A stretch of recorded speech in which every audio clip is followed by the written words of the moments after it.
여기 한 하버드 교수의 눈에 비친 태국의 모습이 세계를 놀라게 했습니다. 태국 왕실의 경제 개혁이 좌초될 위기에 처한 이유가 모두 중국 때문이라는 그의 말에 태국 정부가 발칵 뒤집혔다고 합니다. 삼성전자 파업 사태의 이면에 숨겨진 중국의 전략적 공작과 한태 관계의 진실이 수면 위로 떠올랐습니다.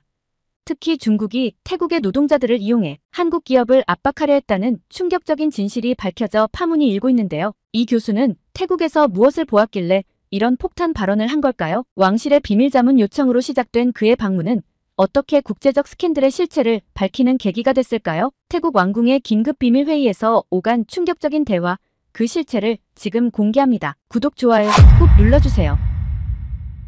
안녕하세요. 저는 하버드 경영대학원의 애나 마틴 교수입니다. 동아시아 경제를 전공했고 특히 한국의 경제 발전 모델에 대해 오랫동안 연구해왔어요. 영국 옥스퍼드에서 학사와 석사를 마치고 하버드에서 박사 학위를 받았죠. 지금은 하버드 경영대학원에서 아시아 경제 발전론을 가르치고 있답니다. 처음 하버드에 부임했을 때만 해도 저는 한국에 대해 특별한 관심이 없었어요. 그저 동아시아의 여러 나라 중 하나였을 뿐이었죠. 하지만 우연히 한국의 고도 성장에 대한 논문을 쓰게 되면서 한국이라는 나라에 매료되기 시작했습니다. 불과 반세기 만에 최빈국에서 선진국으로 도약한 나라, 게다가 그 과정에서 민주화까지 이룬 나라라니 정말 놀라웠어요. 그렇게 10년이 흘렀고 제 수업은 하버드 MBA 과정에서 가장 인기 있는 강의 중 하나가 되었답니다. 특히 아시아 국가 출신 학생들의 관심이 뜨거웠어요. 그 중에서도 가장 기억에 남는 학생이 있었죠. 바로 태국의 마하 와치랄롱권 왕세자였습니다. 2022년 봄학기, 그는 제 수업의 가장 열정적인 수강생이었어요. 특히 한국의 경제 발전 모델에 깊은 관심을 보였죠. 교수님, 어떻게 한국은 이렇게 빠르게 성장할 수 있었을까요? 매 수업이 끝난 후 그는 늘 이런 질문을 던졌답니다. 그래서 그날의 이메일은 더욱 놀라웠어요. 친애하는 마틴 교수님, 태국의 미래를 위해 교수님의 도움이 필요합니다. 비공식적으로 방문을 요청드립니다. 마하드림. 이메일에는 방콕 왕궁으로 가는 비공개 전용기 일정이 첨부되어 있었어요. 그것도 다음 주였죠. 처음에는 이메일이 진짜인지 의심스러웠답니다. 하지만 곧바로 하버드 총장실에서 연락이 왔어요. 태국 왕실에서 공식 요청이 들어왔다는 거였죠. 마틴 교수님, 이번 방문은 철저히 비공개로 진행됩니다. 태국의 미래가 걸린 중대한 프로젝트라고 합니다. 총장실의 연락을 받고 나서야 저는 이 초대가 얼마나 특별한 것인지 실감할 수 있었어요. 태국 왕실은 전통적으로 매우 폐쇄적이었고 특히 왕세자의 개인적인 초대는 전례가 없는 일이었거든요. 서둘러 짐을 꾸리면서 제가 가진 모든 자료를 다시 검토했습니다. 특히 한국의 경제 발전 모델에 관한 자료들을 꼼꼼히 살펴봤죠. 한강의 기적이라 불리는 한국의 발전 과정, 삼성전자와 현대자동차 같은 세계적 기업들의 성장 사례, 정부 주도의 산업정책, 이 모든 것이 태국 왕세자의 관심을 끈 이유가 무엇일까요? 방콕행 전용기에 오르면서 저는 왠지 모를 긴장감을 느꼈어요. 이번 방문이 단순한 학술적 자문 이상의 의미를 가질 거란 직감이 들었거든요. 비행기 창밖으로 보이는 구름을 바라보며 저는 생각했습니다. 태국은 지금 어떤 변화를 준비하고 있는 걸까? 12시간의 비행 끝에 방콕에 도착했을 때 공항에는 왕실 의전팀이 기다리고 있었어요. 검은색 리무진을 타고 방콕 시내를 달리는 동안 의전팀장이 말했습니다. 마틴 교수님, 왕세자님께서 기다리고 계십니다. 이번 만남은 철저히 비공개입니다. 특히 중국 측에 알려지면 안 된다고 하셨어요. 그 말을 들은 순간 저는 이번 방문이 단순한 자문 이상의 의미를 가진다는 것을 직감했답니다. 방콕 왕궁으로 향하는 길에서 저는 문득 작년 수업에서 왕세자가 했던 말이 떠올랐어요. 교수님, 한국은 어떻게 선진국들의 견제와 방해를 극복할 수 있었나요? 이제야 그 질문의 진정한 의미를 이해할 수 있을 것 같았습니다. 방콕 왕궁은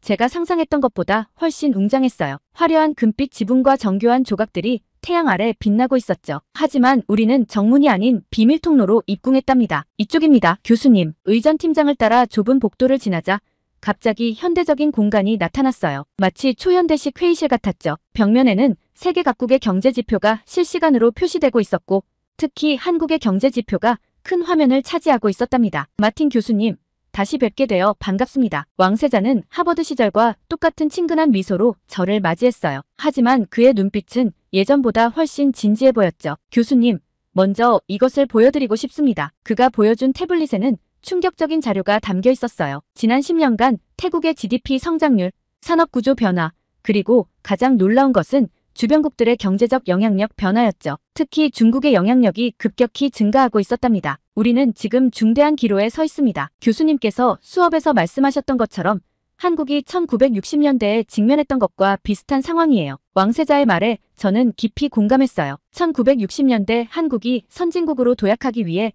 필사적인 노력을 기울였던 것처럼 지금 태국도 그런 순간을 맞이한 것 같았거든요. 특히 삼성전자와 현대자동차의 성장 과정에 주목하고 있습니다. 어떻게 그들은 세계적인 기업으로 성장할 수 있었을까요? 왕세자는 계속해서 질문을 이어갔어요. 그의 관심은 단순한 호기심이 아닌 실질적인 전략을 찾기 위한 것이었죠. 교수님, 사실 이번 주말에 중요한 회의가 있습니다. 태국의 주요 기업인들과 정부 고위 관료들이 모두 참석하는 비공개 회의예요. 거기서 교수님께서 한국의 경제 발전 모델에 대해 발표해 주셨으면 합니다. 이어서 그는 더 놀라운 제안을 했어요. 그리고 비밀 자문단을 구성하고 싶습니다. 교수님께서 수장이 되어 주셨으면 해요. 물론 하버드의 교수직은 계속 유지하시면서요. 저는 잠시 말을 잊었답니다. 이것은 단순한 자문 요청이 아니었어요. 한국가의 경제 발전 방향을 결정할 수 있는 중대한 제안이었죠. 하지만 왕세자님, 제가 그럴 자격이 있을까요? 교수님, 제가 하버드에서 배운 가장 큰 교훈은 이것입니다. 변화는 항상 외부의 새로운 시각에서 시작된다는 거예요. 한국도 그랬잖아요. 새로운 아이디어를 받아들이고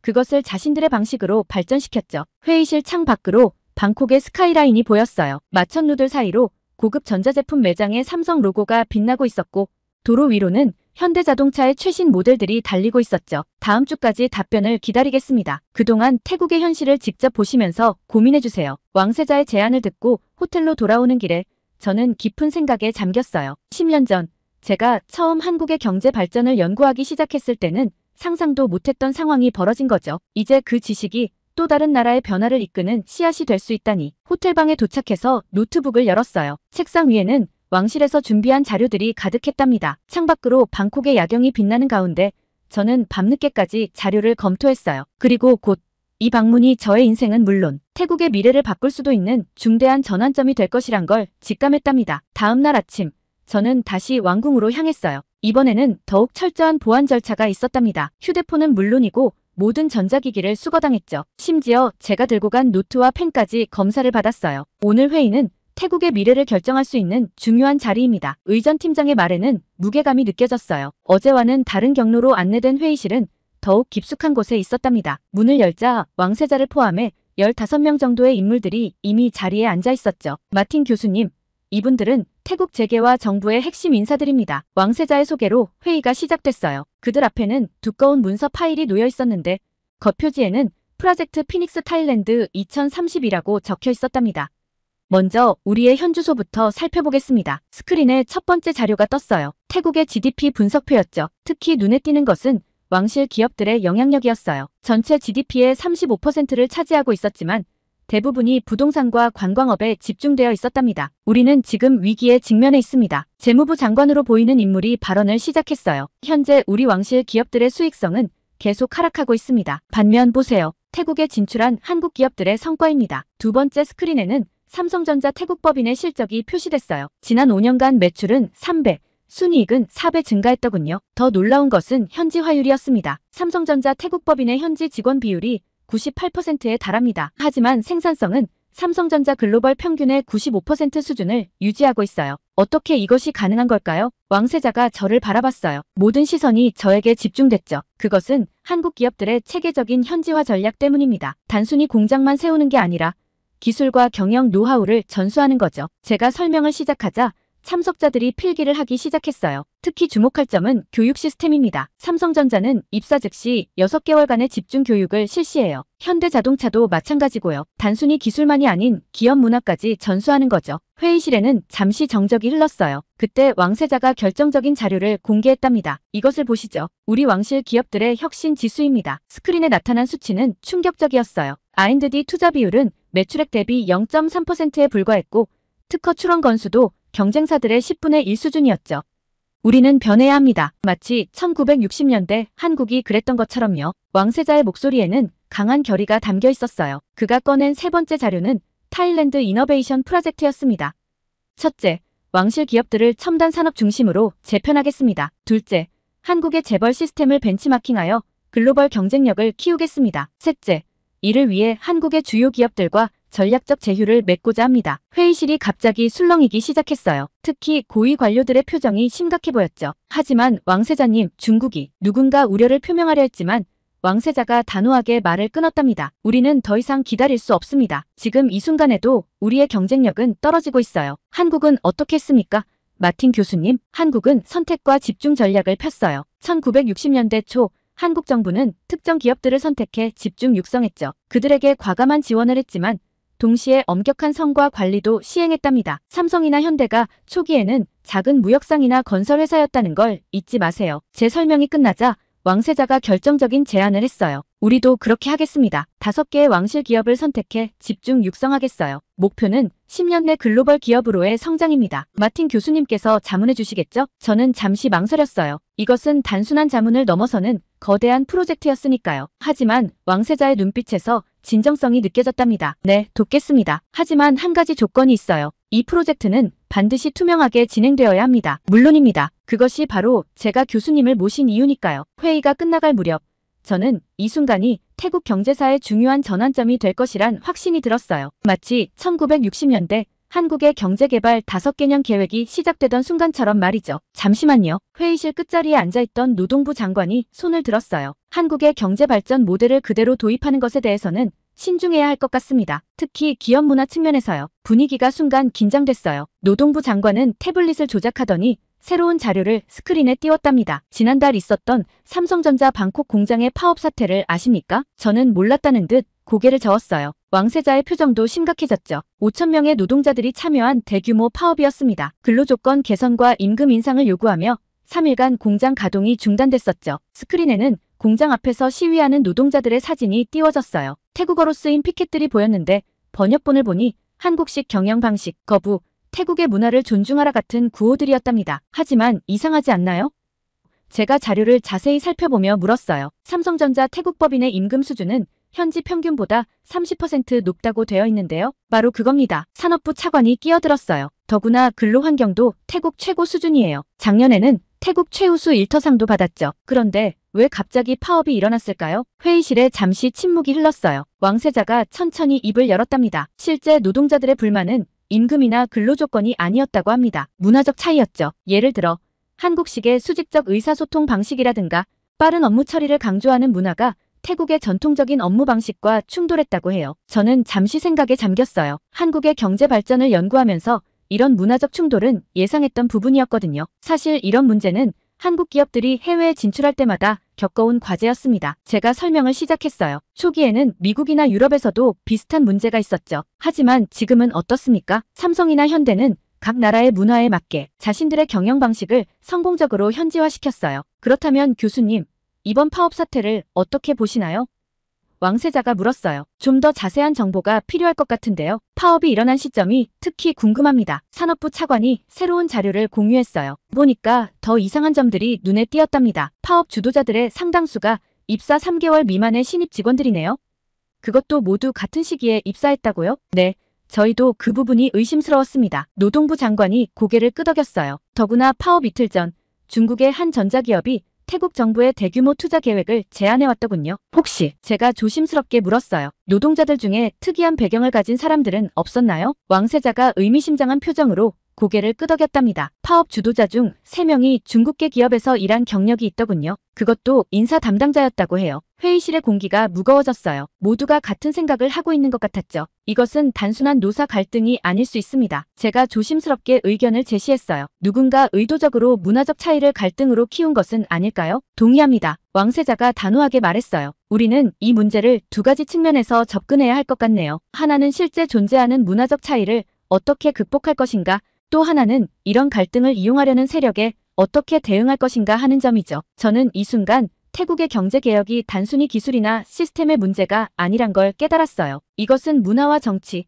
국제관계가 얽힌 복잡한 과제였답니다. 회의가 끝나고 왕세자는 저를 별도의 집무실로 안내했어요. 그곳에는 이미 태국 국가정보국 관계자들이 기다리고 있었답니다. 마틴 교수님, 오늘 회의에서 제기하신 의문에 대한 조사 결과를 공유하고 싶습니다. 왕세자의 말에 정보국 관계자가 노트북을 열었어요. 스크린에는 파업 참가자들의 상세한 분석 자료가 나타났죠. 먼저 이 데이터를 보시죠. 파업에 참여한 5,000명 중 약 1,200명이 최근 3개월 내 입사한 신입 직원들이었습니다.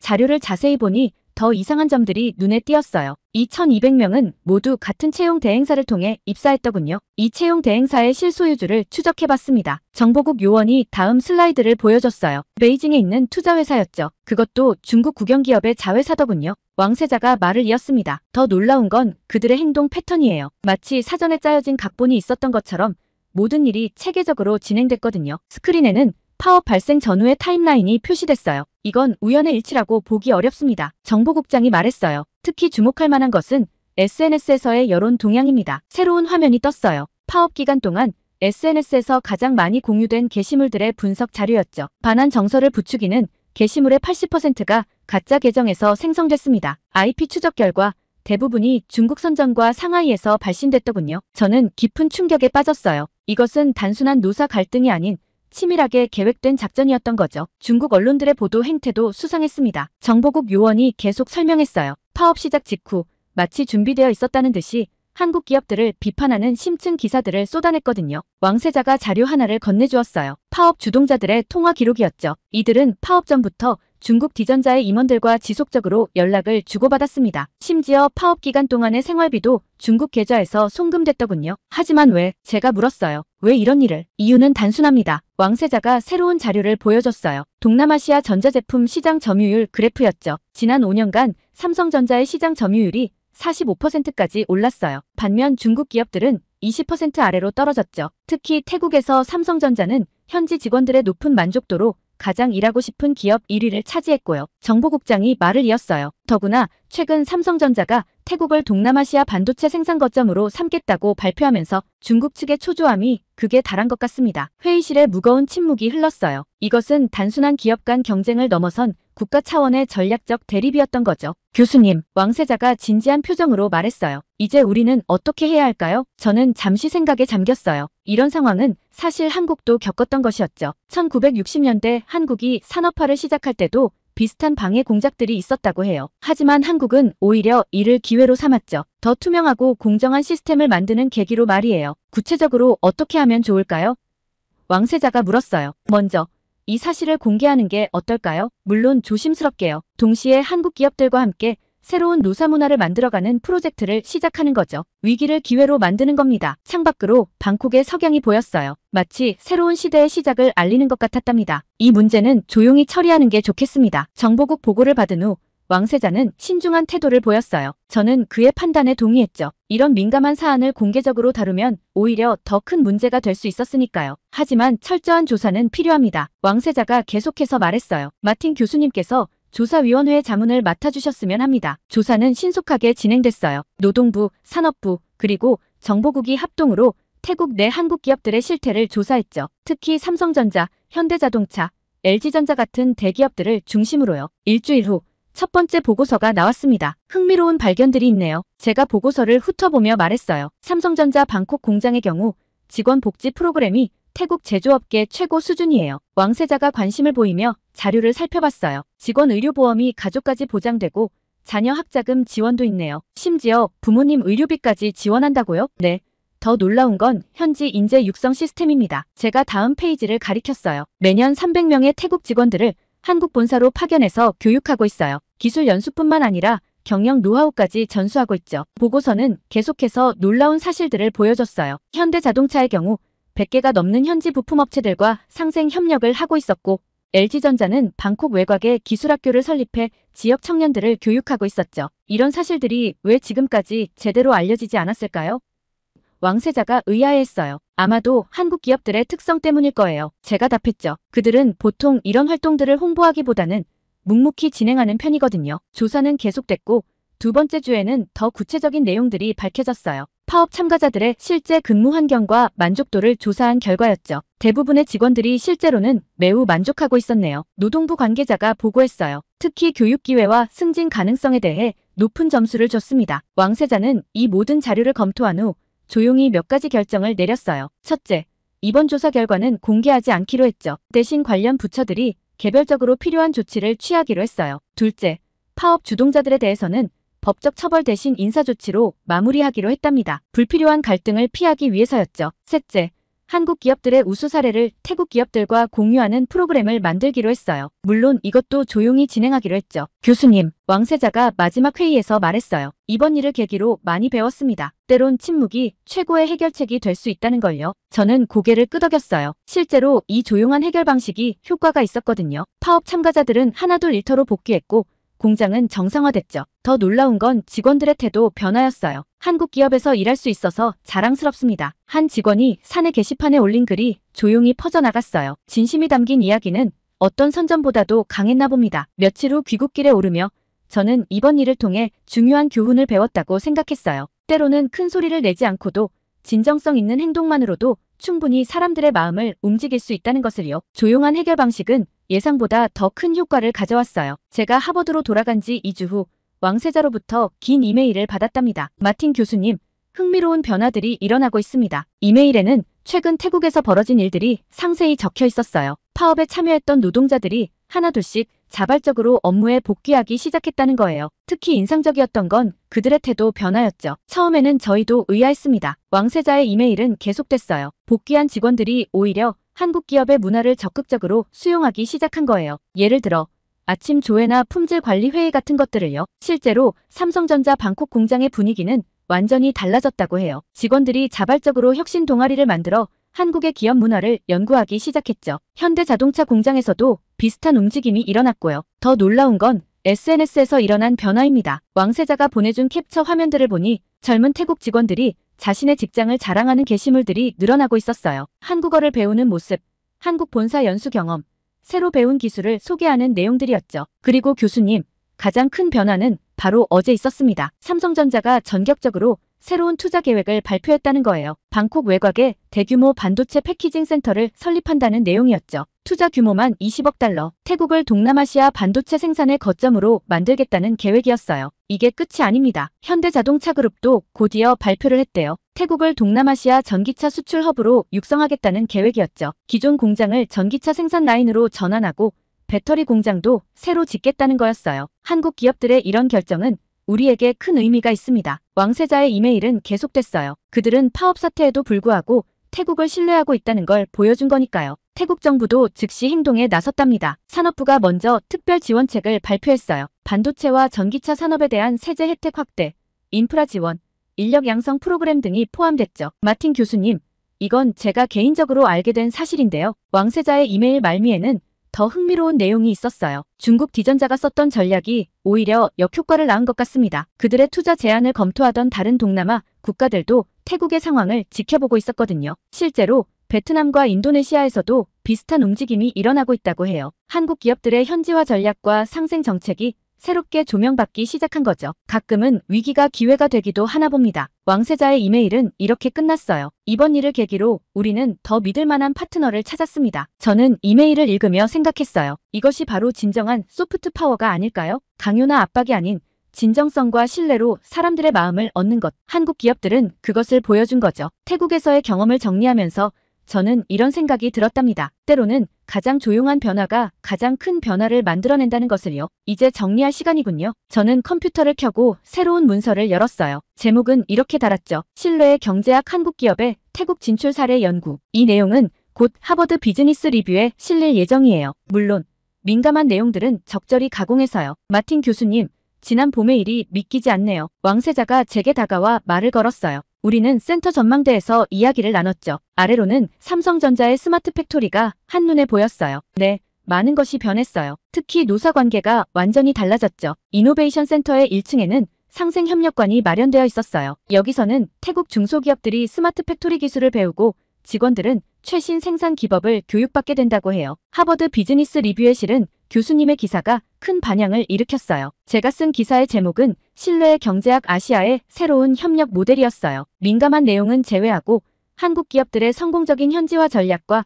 태국의 산업혁신 사례를 중심으로 썼답니다. 현대자동차의 변화도 인상적이에요. 왕세자가 말을 이었어요. 글로벌 모빌리티 혁신센터가 다음 달에 문을 연다면서요? 맞아요. 현대자동차는 방콕 외곽에 동남아시아 최대 규모의 전기차 연구센터를 준비하고 있어요. 특히 태국의 기후와 도로 환경에 맞는 특화 모델을 개발한다고 하더군요. 교수님, 이쪽으로 와보세요. 왕세자가 이노베이션 센터의 인재 개발동으로 저를 안내했어요. 이곳에서는 매년 1000명의 태국 엔지니어들이 첨단 제조 기술을 배우게 된다고 해요. 여기가 바로 우리가 꿈꾸는 제2의 한강의 기적이 시작되는 곳입니다. 교육장 벽면에는 한국의 경제 발전 과정을 보여주는 사진들이 걸려 있었어요. 특히 구미공단에서 시작해 세계적 기업이 된 삼성전자의 역사가 인상적이었죠. 저녁 만찬에서 왕세자는 흥미로운 소식을 전해줬어요. 베트남과 인도네시아에서도 한국 기업들과 비슷한 협력 모델을 구축하고 싶다고 하더군요. 우리의 경험이 좋은 선례가 된 것 같습니다. 다음 날 아침 하버드로 돌아가는 비행기를 타기 전에